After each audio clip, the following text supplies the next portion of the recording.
got. I'm Scott Craggs. I'm a mastering engineer, and most people don't really know what mastering engineers do, so what I usually say is pretty much any record you've ever heard, someone like me is the last person to work on it. What we do is we sit in a really comfortable chair in a room with really good acoustics, a pair of really nice speakers, and a bunch of really expensive black boxes. And we listen to all the songs on a record, and we run them through the black boxes and move the knobs a little teeny tiny bit and make everything, all those little teeny tiny moves make everything kind of sound better. And the idea is we want to make every song sound as good as it can, and we want to make all the songs work together as a cohesive whole, so everything plays at the same volume and has a similar kind of frequency balance. And we also make it so the record is going to sound as good as it can wherever people are listening to it, whether that's in the car or on earbuds or a laptop, or if there's anyone who actually listens to music on a really nice home stereo, you know, it'll sound good. We sit in the same spot every day and listen to all sorts of different music, so we have a really good frame of reference for, you know, how different things, you know, should sound.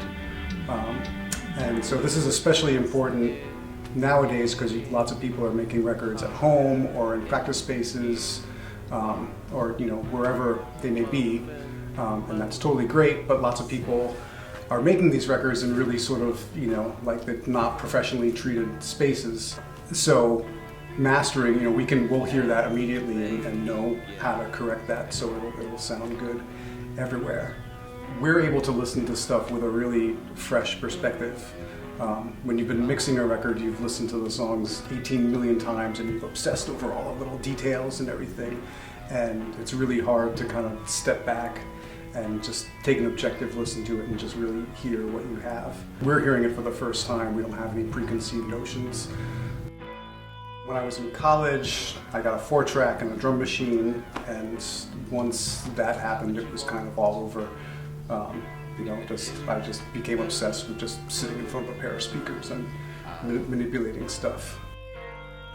So then fast forward a few years, and I was living in Allston, and I started playing in bands.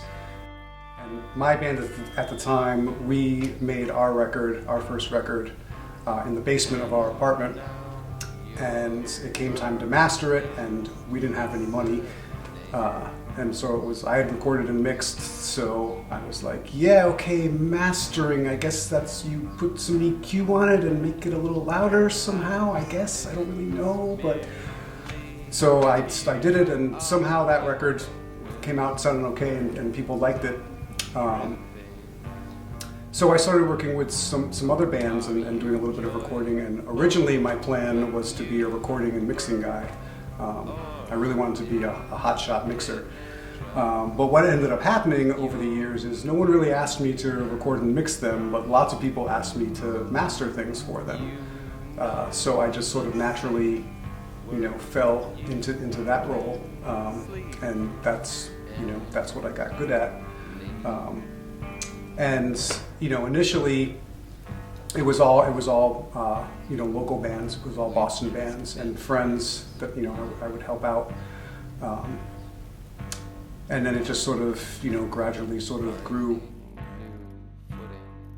You can't really have much of an ego at all as a mastering engineer, because it's not really about us. It's like we're trying to make the mixes that we're given the sound as good as they can. So it's not about putting our stamp on something at all. It's about taking someone else's work, you know, and just, you know, putting that in the best possible light.